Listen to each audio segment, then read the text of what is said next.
E aí, galera, beleza? Na nossa aula de hoje, a gente vai continuar nosso assunto aí sobre geologia, falando sobre relevo.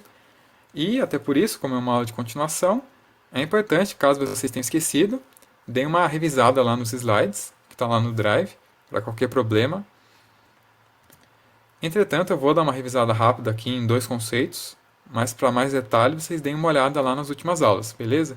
Então, rapidamente aqui, o que seria relevo? Relevo é exatamente esse desnivelamento, ou seja, essa diferença de altitude de um lugar ao outro. Então, por exemplo, a gente tem aqui num morro uma certa altura, comparado aqui ao seu ao redor, uma altura bem menor aqui do que comparado aqui. Então, isso caracteriza o relevo, essa diferença de altura que a gente vê na crosta terrestre. E a gente consegue representar essas diferenças de altura em um mapa também. Por mais que o mapa só tenha duas dimensões, caso a gente utilize esse tipo de mapa de curva de níveis, a gente consegue mostrar aqui como seria esse morro, por exemplo, na realidade aqui, ó, a partir dessas curvas de níveis. E outro conceito que a gente também trabalhou na aula passada é o da modelagem do relevo. Então vocês lembram que eu falei para vocês que essa modelagem, ou seja, essa mudança na altitude que a gente vê na crosta, ela pode ser dividida em agentes endógenos ao relevo e os agentes exógenos ao relevo. Então, os endógenos, eu comentei com vocês, que era, por exemplo, essa questão do tectonismo, o vulcanismo. Então, expelir o magma que estava lá no interior da Terra, ele vai provocar alterações no relevo, né? Principalmente aumento na altura. Os vulcões, por exemplo, são formados basicamente por magma que foi ressecado ali.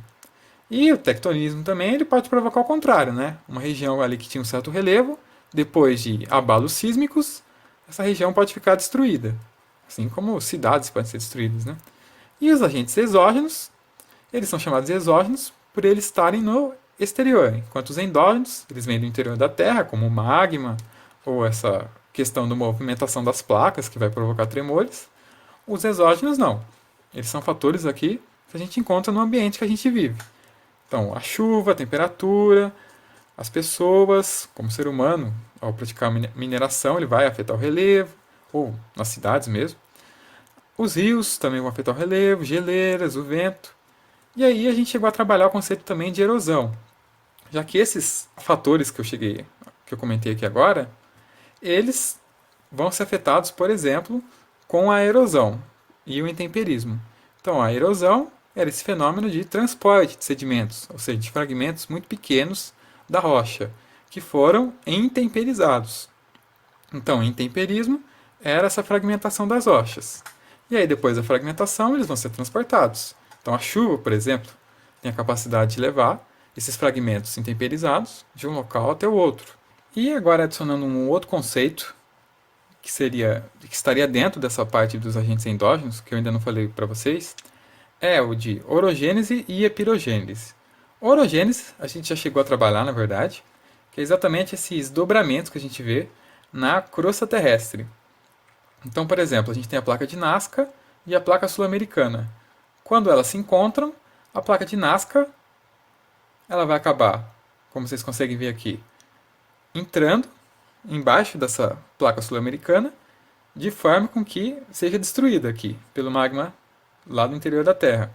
Já a placa sul-americana, por causa do impacto que essa placa causou, vai acabar se dobrando aqui, se contorcendo, provocando a formação da Cordilheira dos Andes, por exemplo. Isso também aconteceu, né, na formação do Himalaia e várias cordilheiras que a gente tem aí no mundo todo. E a orogênese seria o que exatamente? Esse processo. E o nome já até ajuda a lembrar, porque Horus significa montanha e Gênese seria criação, formação. Tanto que na Bíblia a gente vê lá, tem o Gênesis, né? Primeira parte da Bíblia. Então, Gênese, formação, Horus, montanhas. Então, para ajudar vocês a lembrarem, que é o processo de formação das montanhas, que acontece a partir de um movimento horizontal. Por quê? Porque o movimento das placas acontece na horizontal. Então, as placas estão se chocando, limite convergente, estão se chocando e formando a cordilheira. Já a epirogênese, diferente da orogênese, ela é um movimento vertical, outra horizontal. Lembra aqui. Então, a epirogênese Ela é vertical por quê? Porque ela vai provocar esse afundamento, ou, como a gente consegue ver aqui, essa pirogênese positiva, em que a gente aumenta a altura do relevo. Então a gente pode tanto aumentar a altura do relevo, quanto diminuir aqui a altura do relevo. E isso também acontece graças a esses agentes endógenos, então, graças a esse magma no interior da Terra, que vai acabar provocando essas alterações aqui, que a gente está vendo. E é importante ressaltar que a hipirogênese, diferente da orogênese, ela acontece em locais afastados da zona de contato de placas. Então, na placa sul-americana aqui, na parte do Brasil, que a gente está no meio da placa, é um local que acontece hipirogênese, exatamente por não ser um local de encontro de placas. Encontro de placas acontece principalmente orogênese, formação de montanhas. E locais mais afastados acontece muita hipirogênese, que é esse movimento aqui. Então isso aqui não é uma montanha, entendeu, gente? Isso aqui é uma montanha, isso aqui é simplesmente um morro, certo? Mas a gente vai trabalhar melhor esse conceito hoje. E aqui, só rapidamente também retomando, porque eu vou chegar a citar algumas vezes hoje, a questão da escala do tempo geológico. Então a gente começou lá na época do pré-cambriano, que é dividido lá em arqueano ou arqueozoico, e também proterozoico. E foi nessa época que já teve o surgimento tanto dos primeiros seres vivos, no pré-cambriano, como também teve a formação já das primeiras rochas. E aí depois a gente tem o fanerozoico, que eu comentei com vocês, que é essa parte que a gente teve a explosão da vida, a partir desse momento.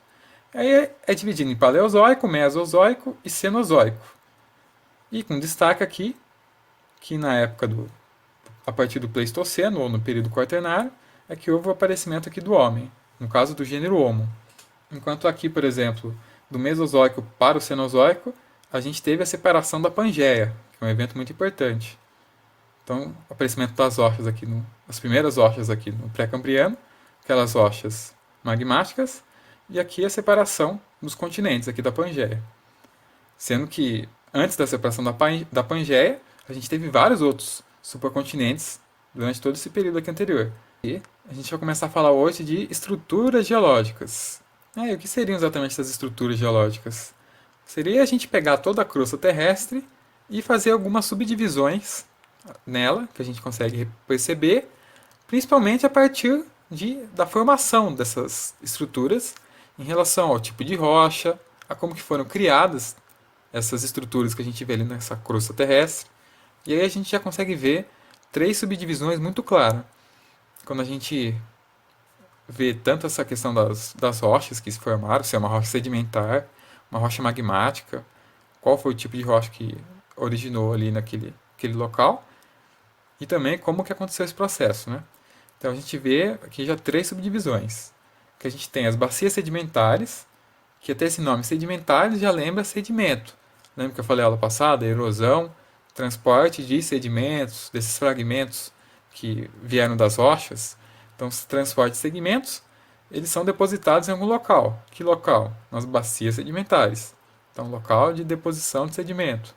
E a outra estrutura que a gente tem aqui são os crátons, que são caracterizados por serem tectonicamente estáveis, ou seja, a gente não tem lá essas questões tectônicas como dobramentos, encontros de placas ou separação de placas. Não temos esses fenômenos nos crátons. E os dobramentos modernos, que exatamente faz essa diferenciação dos crátons, porque lá a gente tem esse encontro de placas. Então a gente está tendo esse encontro de placas, e o nome dobramentos já lembra você o que é o dobramento da crosta terrestre, da placa tectônica, gerando as cadeias montanhosas, por exemplo. Então a gente tem esses três tipos. E aí os crátos a gente divide em dois subtipos, que são os escudos cristalinos e as plataformas continentais. Entretanto, muitas vezes, em alguns locais, eles tratam até como sinônimos os crátons como escudos cristalinos, e nem comentam muito a plataforma continental. Então eu só vou comentar rapidamente para vocês o que é a plataforma continental, mas a gente não vai usar muito esse conceito, certo? Então a gente diferencia muito um escudo cristalino e uma plataforma continental pela questão do desgaste dessa rocha, que é componente. Então a plataforma continental ela é mais rebaixada, vocês conseguem perceber aqui, ó? Ela é mais rebaixada do que um escudo cristalino, e muitas vezes por ela ser mais rebaixada, ela acaba formando um buraco ali naquele local e permite o depósito de sedimentos, como uma bacia sedimentar. Por isso, em muitos locais que a gente tem uma plataforma em que se formou uma bacia sedimentar, a gente simplesmente chama esse local de bacia sedimentar. A gente não chega a citar que embaixo da bacia sedimentar tinha uma plataforma. Muitas vezes isso é ignorado, certo? Até para simplificar. Mas só para vocês saberem, porque às vezes aparece no vestibular esse termo também. E aí os dobramentos modernos, que formam as montanhas, e os escudos cristalinos, que vocês estão vendo aqui que eles são bem menores do que as montanhas. Aí a gente já vai entender por quê. E aqui só reforçando o que eu já falei para vocês. Então, estrutura geológica, o que significa isso? Tem a ver com a origem, a composição e a formação dessa crosta terrestre ali naquele local, ao longo do tempo. Então, como que ela foi originada, as rochas que compõem ali, a composição das rochas, como foi formado. E é importante diferenciar, aqui na geologia ou também na questão do relevo, o que é estrutura e o que é forma. Então, quando a gente fala de estrutura, é exatamente isso: origem, composição e formação. E aí, os subtipos que a gente tem são os escudos cristalinos, plataformas, as bacias sedimentares e os dobramentos modernos. E aí, em questão de forma, quando a gente está falando da forma do relevo, por exemplo, a gente vai estar se referindo a outra coisa, que é exatamente como que o relevo ele se aparenta quando a gente olha. Não tem a ver com estrutura. Tem a ver que quando, por exemplo, quando eu olho para um local que tem um relevo, o que eu estou vendo ali? Então, estou vendo uma planície, estou vendo um planalto, estou vendo uma depressão, estou vendo uma cuesta. Então, é isso que tem a ver a forma. É totalmente relacionado com essa questão do que eu estou vendo, visual. Já a estrutura geológica, é óbvio que ela vai ter um visual ali, mas não é isso que define em si uma estrutura geológica, e sim a sua composição, como ela foi formada, certo? Então, uma tem a ver com como foi formada e do que é feita, que seria a estrutura geológica ou estrutura do relevo, e a forma tem a ver com essa questão visual, com o que a gente está vendo ali. Mas a gente vai trabalhar ainda, vai falar o que é planície, planalto, fiquem tranquilos. Agora a gente vai detalhar um pouco sobre as estruturas aqui, sobre cada uma delas. Então aqui a gente vê, primeiro fala dos escudos cristalinos. Eles são as estruturas mais antigas, essa é uma das principais características dos escudos cristalinos, a estrutura mais antiga, tanto que ela foi formada lá no pré-cambriano. Lembra que eu falei para vocês, lá o pré-cambriano, aquele primeiro período em que inicia a formação aqui da Terra. Então lá nos primórdios da Terra, já depois quando ela começou a se resfriar, e começou o início da formação da crosta, lá nesse início da formação da crosta, é que houve essa formação dos escudos cristalinos. E por isso que eles são formados, até o nome, escudos cristalinos, porque eles são formados por rochas cristalinas, ou seja, ou rochas magmáticas ou rochas metamórficas. E aí até faz sentido a gente pensar que elas são as estruturas mais antigas, porque pensa lá no início da formação da Terra, a gente teve o quê? A partir do momento que iniciou a consolidação da crosta, teve também ainda o aparecimento de muitos vulcões. E esses vulcões expeliam magma, essa rocha líquida, para a crosta terrestre. E essa rocha líquida acabou se resfriando e com o tempo formou ali as primeiras rochas, que seriam as rochas magmáticas, que a gente já trabalhou. E essas rochas magmáticas, caso elas fossem depositadas em uma região mais no interior da crosta, sofrendo ali muita pressão, uma temperatura muito alta, elas podiam virar as rochas metamórficas. Então, o que um dia foi uma rocha magmática pode virar uma rocha metamórfica. Então, por isso que os escudos cristalinos, porque nessa época ainda não tinha rocha sedimentar lá no início, então esses escudos cristalinos, por serem bem antigos, eles só têm esses dois tipos de rochas. Pelo menos no primeiro momento. Né? E essas rochas, por elas serem muito antigas, elas foram com o tempo sofrendo desgaste. Por quê? Porque ela teve muito tempo para ser desgastada. Então, por isso que ela sofreu muito intemperismo, ou seja, fragmentação das suas rochas, e a erosão, esse transporte desses sedimentos que estavam lá nos escudos, eles foram para outras localidades.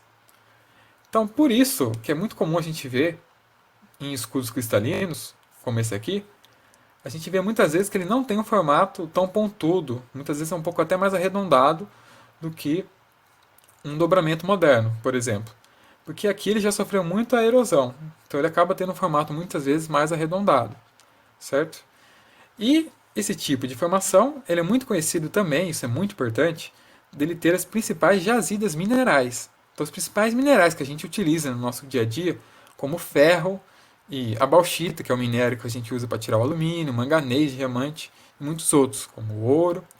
Todos eles são tirados principalmente dos escudos cristalinos. Porque, claro, nesse processo aí de liberação do magma, tinham muitos minerais no meio e que foram sendo aprisionados ali dentro dessas rochas e assim acabou formando esses depósitos de jazidas minerais. Diferente, por exemplo, de locais que houve o depósito só de sedimentos, porque dali a gente, como são depósitos de sedimentos, a gente não vai ter essa concentração de minerais que a gente nota em um escudo cristalino, já que teve essa formação lá direto do magma. Então agora a gente vai ver as bacias sedimentares. Então, o que são? São áreas preenchidas por sedimentos, que são esses fragmentos de rocha, minerais e matéria orgânica. Então a gente tem aqui um escudo cristalino, que, por exemplo, a gente vai ter o quê? Sofreu o processo de erosão. Então, primeiro teve intemperismo aqui, fragmento das rochas, vai ser transportado, erosão. Então, esses sedimentos foram saindo daqui e, por ação da chuva, ou do vento, ou qualquer outra coisa, foram sendo levados aqui dessa região até essa região. Então, foi acumulando conforme o tempo. E aí, esses sedimentos eles foram sendo acumulados em camadas e formaram o que a gente chama de bacia sedimentar. E aí, é claro, esses locais, por estar sendo soterrados, vão ter uma ação aqui de muita pressão, e muitas vezes até altas temperaturas, e vai provocar a formação de rochas sedimentares. Por isso, em bacias sedimentares, a gente tem muitas rochas sedimentares. Então é até fácil lembrar. Ó. Isso já ajuda. Lembra, ó, escudo cristalino tem rocha cristalina. Bacia sedimentar vai ter o quê? Rocha sedimentar. E elas também são muito importantes economicamente. Assim como os escudos cristalinos, que tinham minerais, as bacias sedimentares são muito importantes por terem petróleo e carvão mineral. Então elas são muito importantes também. E aqui a gente vê só um outro exemplo, né, de como que acontece essa deposição. Em um local aquático. Por exemplo, aqui no fundo do mar. Então esses sedimentos, eles podem sair aqui a partir da meteorização. Meteorização é a mesma coisa que intemperismo. E a erosão veio, transportou esses sedimentos até aqui esse fundo do oceano, principalmente na plataforma continental, que é a primeira porção do relevo oceânico. E esses sedimentos foram se acumulando com o tempo. E esses sedimentos eles podem eventualmente formar o petróleo, como eu já falei para vocês. E é claro, muitas vezes quando a gente fala de petróleo, a primeira coisa que vem na cabeça de muitas pessoas são dinossauros, né? Muita gente fala, o petróleo é feito de dinossauros, né? Então aí gerou até essa teoria da conspiração aqui, né? Se o petróleo veio da decomposição de animais como os dinossauros, e com o petróleo a gente faz o plástico, então esses dinossauros de plásticos aqui, eles são feitos de dinossauros? Será que faz sentido, né? Claro, isso aqui parece uma piada, né, se a gente for pensar, né? Mas será que faz sentido isso? Será que a gente realmente pode falar que todos esses dinossauros aqui, eles são dinossauros de verdade? Já foram um dia? Então vamos entender aqui como que foi a formação do petróleo. Aí a gente vai entender se faz sentido ou não. Ó.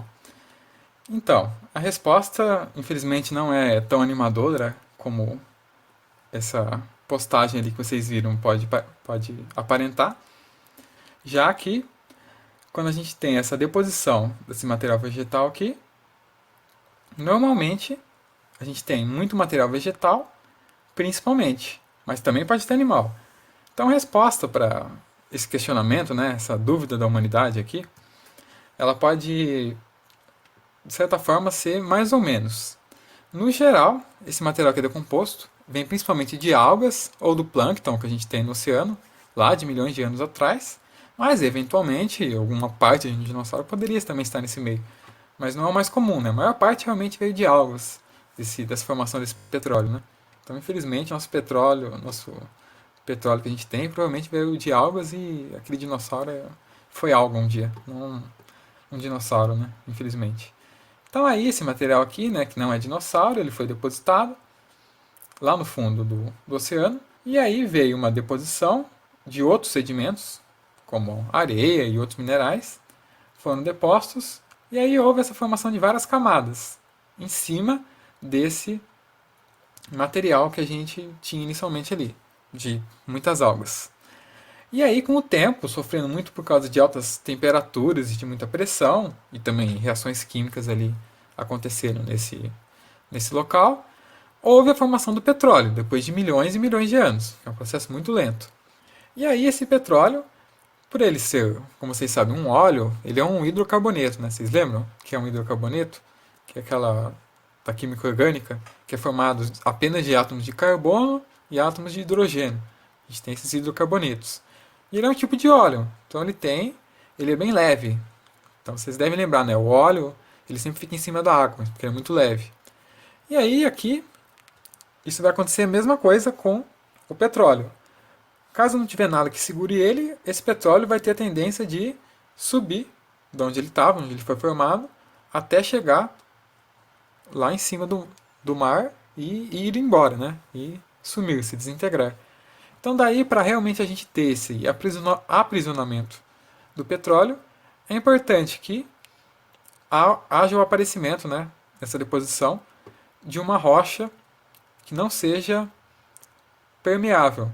Porque o petróleo em si ele foi formado em um local em que tinha uma rocha permeável, certo? Você tinha fragmentos ali, junto com essa matéria orgânica, e se formou com o tempo uma rocha permeável.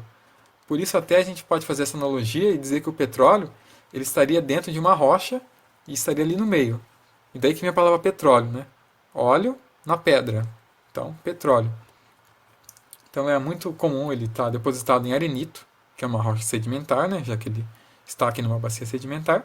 E aí, para não acontecer realmente esse sumiço do petróleo, né? Ele ir embora, é necessário essa rocha impermeável que vai impedir com que ele continue subindo para ir embora. E aí tem essa rocha impermeável aqui, e ele está dentro de uma rocha permeável, de forma com que exista esse petróleo ainda, né? Ele continua existindo ali, e aí a gente consiga extrair para o nosso uso, por exemplo.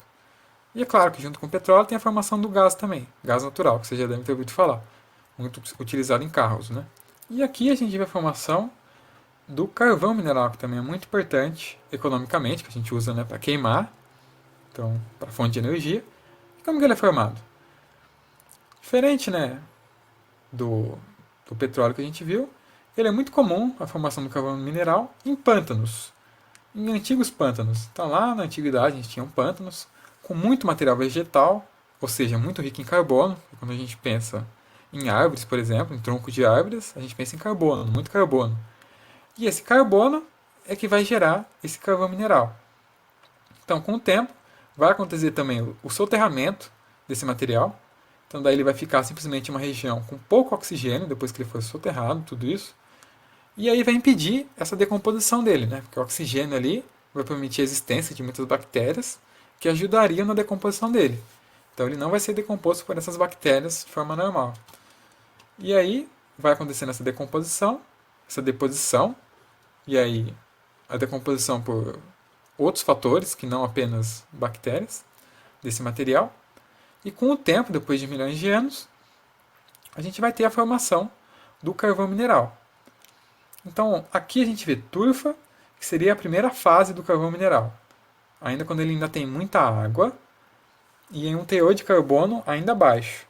Aí, com o tempo, com esse processo aqui, dele sofrendo muita pressão e temperatura muito alta, a pressão até por ele estar sendo esmagado, né, porque está vindo sedimento em cima desse material, estão vindo vários sedimentos, e com o tempo ele vai virar o lignito, e o lignito vai virar a hulha, que vai virar o antracito. Então, o antracito ele já tem muito mais tempo de formação do que a turfa, e do que a hulha, do que o lignito, certo? Então, o antracito é o mais antigo. Então, aqui está nessa ordem. Ó, a questão do tempo.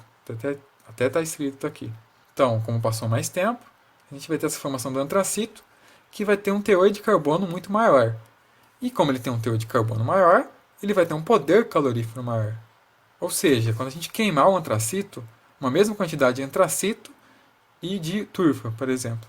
O antracito, por ele ter mais carbono, ele vai conseguir produzir mais calor. A turfa, por ter menos carbono e ter mais água, ela vai ter menos calor. Então, por isso que é muito mais interessante, do ponto de vista comercial, o antracito, né? Exatamente por isso, ele tem calor, então é interessante. E esse acaba sendo um dos problemas do carvão mineral brasileiro, se a gente for pensar. Porque a gente tem muita turfa, lignito, esses carvões minerais que de baixa qualidade. né, do ponto de vista comercial. Então, o nosso carvão ele não é muito útil, vamos dizer assim. A gente usa também, mas ele não é tão útil quanto esses outros que a gente encontra em outros países, né? E agora, por fim, a gente vai falar dos dobramentos modernos, em que eles, como eu já cheguei a comentar antes, tem esse dobramento das placas. Graças a esse dobramento de placas, a gente tem a formação. E o nome também já ajuda um pouco a gente. Dobramento moderno é por quê? Dobramento, como eu já falei, dobramento da placa. E moderno, por ele ser uma estrutura recente. Mas vale a ressalva que é recente do ponto de vista geológico. Então, o recente aqui já são milhões de anos atrás, que é mais ou menos ali no final do Mesozoico e o início do Cenozoico, há vários milhões de anos atrás, que provocaram essa formação das cadeias montanhosas. Diferente lá dos escudos cristalinos, em que um dia muitos deles foram dobramentos modernos, dobramentos, né, na verdade, e aí esses dobramentos foram desgastados com o tempo, lá desde o pré-cambriano, e formaram o escudo cristalino que a gente conhece. Agora o dobramento moderno não, ele é bem mais recente, então ele já sofreu muito menos a ação do intemperismo e da erosão, então ele é bem mais parecido com a sua forma original, né? Vamos dizer assim. Ele sofreu bem menos erosão, né? Então aqui vocês veem um exemplo ali da Cordilheira dos Andes. E eles são conhecidos, né, os dobramentos modernos, por ter muita atividade tectônica, obviamente, já que nessa região aqui, que houve esse choque de placas, então vai ter atividade tectônica, e também vulcânica, né? Já que nesse encontro de placas, muitas vezes tem essa liberação do magma que está no interior da Terra, ele é liberado ali. A gente tem uma fenda ali, né, liberando esse magma. E por isso que ele tem muita rocha magmática e metamórfica, pelo mesmo motivo dos escudos cristalinos também, que são formados a partir desse magma. Bem, e como que o Brasil, né, possui em relação a essas estruturas? Ele tem todas elas, não tem? Então, o que a gente sabe é que a gente não possui dobramentos modernos, por a gente estar no meio de uma placa, que é a placa sul-americana.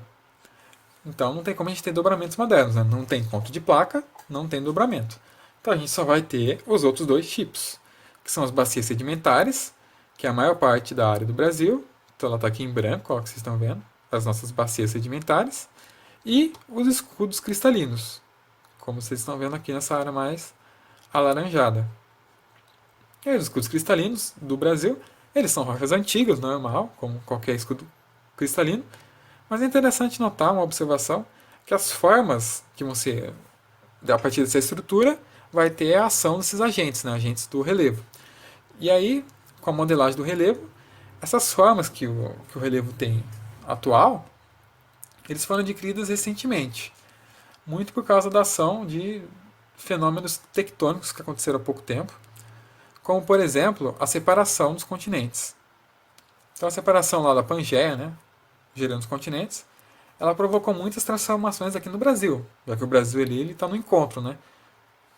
Antes, quando era Pangeia, era simplesmente estava grudado na África. E aí, conforme teve essa separação, também se provocou ali, teve muito tectonismo onde é hoje a área do Brasil.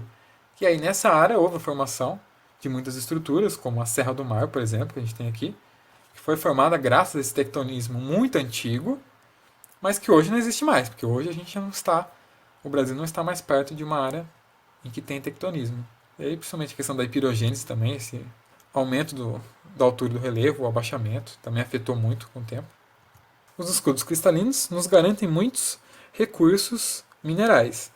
Tanto que eu quero que vocês observem aqui, nesse mapa que ele mostra os principais recursos minerais brasileiros, em que ele coloca aqui em laranja ou em marrom os escudos cristalinos.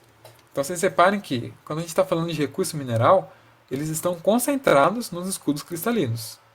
Podem perceber. O petróleo, que a gente vê aqui ó, na parte de bacia sedimentar do litoral, ou também a gente consegue encontrar carvão mineral, por exemplo, principalmente em bacias sedimentares.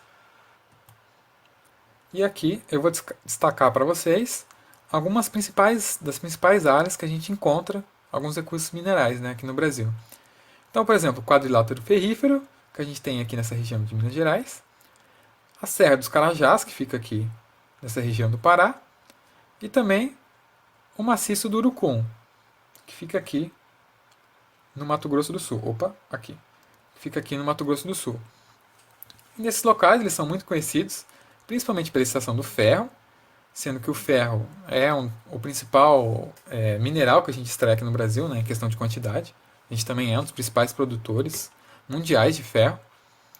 E também tem outros minerais que são muito encontrados, como o manganês, temos também o ouro, né, um alto valor de mercado. Aqui, isso no quadrilátero ferrífero, principalmente. Aí no Carajás, na Serra dos Carajás, ali no Pará, a gente tem também, além do ferro, o cobre, que também é muito utilizado, né? A gente usa muito em fiação, por exemplo. A tecnologia também. Em eletrônicos acaba sendo muito utilizado o cobre. A questão do manganês, o níquel, que a gente utiliza até fazer moeda, né? Muitas das nossas moedas são feitas de níquel. O ouro também.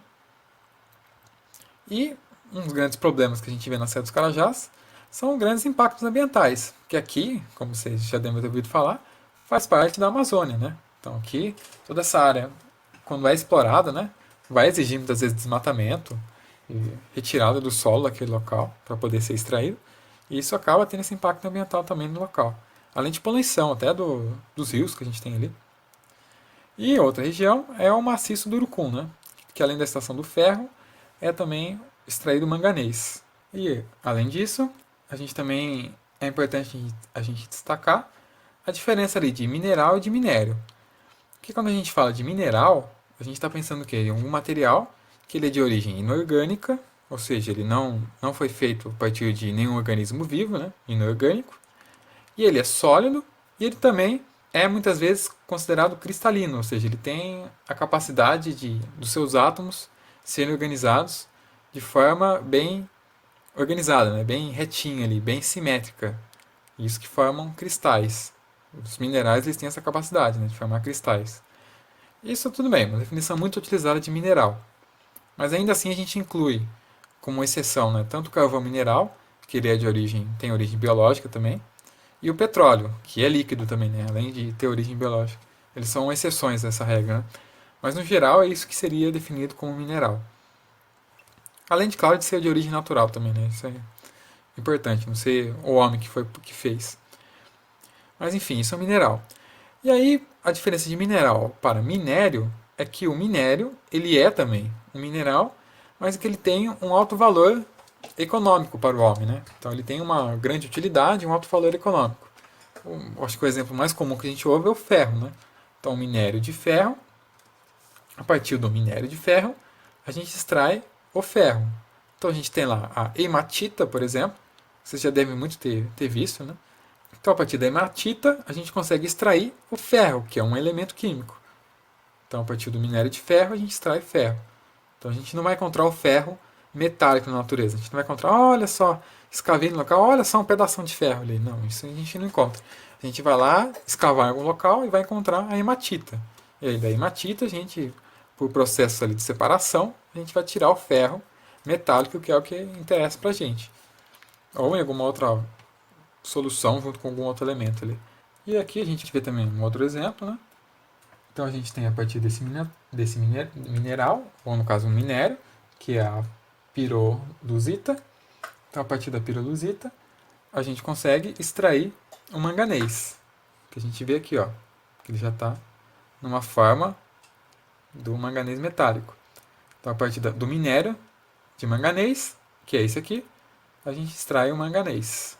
Agora aqui, falando um pouco mais sobre outro minério, que é a bauxita. Então a partir do minério, que é a bauxita, a gente extrai o alumínio, que é o que a gente usa aí no dia a dia, né? Muito utilizado o alumínio. Aí as reservas estão muito concentradas, principalmente aqui em Minas Gerais e aqui no Pará. E um dos grandes poréns da questão do alumínio é o seu alto custo energético para a gente conseguir produzi-lo. Que ele acontece para aquele fenômeno que você já deve ter ouvido falar, chamado eletrólise, para esse processo químico, que é um processo químico ali para separação, retirada do alumínio, mas que ele gasta muita energia. Outro mineral que a gente pode destacar é o estanho, que vem desse minério, que é a cassiterita. Então, a partir da cassiterita, a gente tira o estanho. O que acontece ali a sua extração, principalmente aqui na região amazônica. E uma das importâncias do estanho é que ele pode ser usado junto ao aço. Então, no aço, que é essa estrutura de ferro e carbono, a gente adiciona o estanho ali muito para poder diminuir a erosão do aço. Então isso acaba sendo uma importância muito grande do estanho. Até porque imagine, né? Imagine se a gente tivesse uma ponte feita de aço que começasse a se corroer e caísse, né? Então, isso não pode, né? Por isso que a gente tem que ter alternativas para driblar essa corrosão desse aço. E aí uma delas é adicionar estanho. A gente adiciona estanho e consegue controlar essa corrosão. Então a gente vê aqui o estanho puro, metálico, uma forma de cubo, e aqui o minério, a cassiterita do estanho, certo? E aí também temos o petróleo, que eu já comentei com vocês. Aí alguns exemplos que a gente consegue encontrar o petróleo aqui no Brasil, na bacia de Campos e na bacia de Santos, sendo essa bacia de Campos aqui na região do Espírito Santo, do Rio de Janeiro, e essa bacia de Santos ali, nessa região aqui, que é o famoso pré-sal, então que a gente já está extraindo desde 2012 ali o pré-sal, que vai gerar vários bilhões ali para o Brasil. E o outro é o carvão mineral, que é principalmente em bacias ali sedimentares aqui, principalmente na região sul. E por fim, de recursos minerais, eu vou falar do famoso nióbio, né? Muito falado até pelo nosso presidente atual, que vocês talvez já tenham ouvido falar, ele chegando a citar sobre o nióbio, ele meio que dizendo que, praticamente falando que o Brasil poderia se desenvolver muito, né, se a gente investisse no nióbio. Entretanto, se a gente realmente pesquisar um pouco sobre esse assunto, a gente vê que eles estavam um pouco enganados, né? Ele basicamente falava, né, que o Brasil, por possuir, né, 96% das reservas de nióbio, a gente seria capaz de ganhar muito dinheiro com nióbio e assim enriquecer, né, virar um país muito rico. Mas isso não seria possível, porque, como está escrito aqui, o nióbio ele é substituível, ou seja, por mais que a gente controle 96% das reservas mundiais de petróleo não, né, de nióbio, ele é substituível. Então a gente pode usar, por exemplo, o vanádio, que é um outro elemento, e utilizar no local do, do nióbio. Então ele não é tão indispensável assim, dá para buscar alternativas. Além de, claro, de ter outros países que têm também o nióbio, né, mesmo que em quantidades menores, ainda não explorado. E além disso tem um problema também, que a gente não vai enriquecer com o nióbio, nem se realmente só a gente tivesse, porque a gente não tem muito valor agregado nele, né?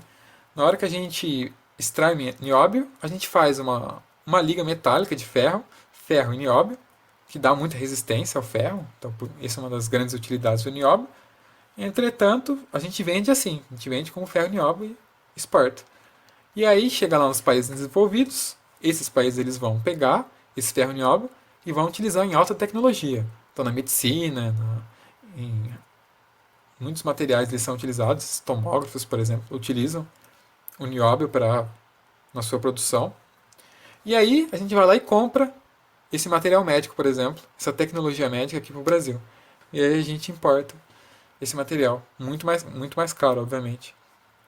Então por isso que tem pouco valor agregado, né, o nosso nióbio. Então, infelizmente, né, o Brasil não vai ficar rico por causa do nióbio, né. E é claro que eu também não poderia deixar, já que a gente está falando de minerais, de chegar a citar que um dos grandes problemas que a gente teve na mineração nos últimos anos foi do rompimento de barragens, né. Duas barragens lá em Minas Gerais que se romperam. Em 2015, em Mariana, lá a barragem do Fundão. Em 2019, a barragem lá do Feijão, em Brumadinho. E a gente sabe hoje, né, que esses rompimentos de barragens estão muito relacionados, como está dizendo aqui nessa charge, ao descaso, né? Já que essas empresas, né, poderiam sim, teriam condições, porque ganham muito dinheiro para isso, de montarem barragens mais seguras, mas elas optam por muitas vezes barragens mais baratas. E como a gente tem um poder público aqui muitas vezes que não atua realmente como deveria, acaba existindo muito essa questão da impunidade, né? No Brasil, como vocês sabem. E aí essa barragem, muitas vezes insegura, eventualmente acaba derrubando, né, sendo rompida e matando muita gente, né? Tanto que em Brumadinho morreu mais de 200 pessoas, né? Além de um impacto ambiental enorme, né? Porque a poluição do rio Paraopeba, né, em Brumadinho, é permanente. O que vai se fazer agora, né? O rio virou um mar de lama tóxica, né? Então, realmente, a mineração é algo, sim, muito importante, porque a gente precisa desses materiais. Inclusive, nossos computadores têm muitos recursos que vieram dos minerais, então eles são essenciais. Senão, o computador ou o celular que você tem, Eles simplesmente não existiriam se não tivesse minerais. Entretanto, a gente tem que utilizá-los, né, extraí-los com responsabilidade. A gente não pode simplesmente pegar um dos produtos aqui que são esses rejeitos, colocarem ele lá de qualquer jeito, esses rejeitos da mineração, como aqui a mineração do ferro, da Vale, da companhia Vale, e deixar ali no descaso, além da destruição do meio ambiente local também.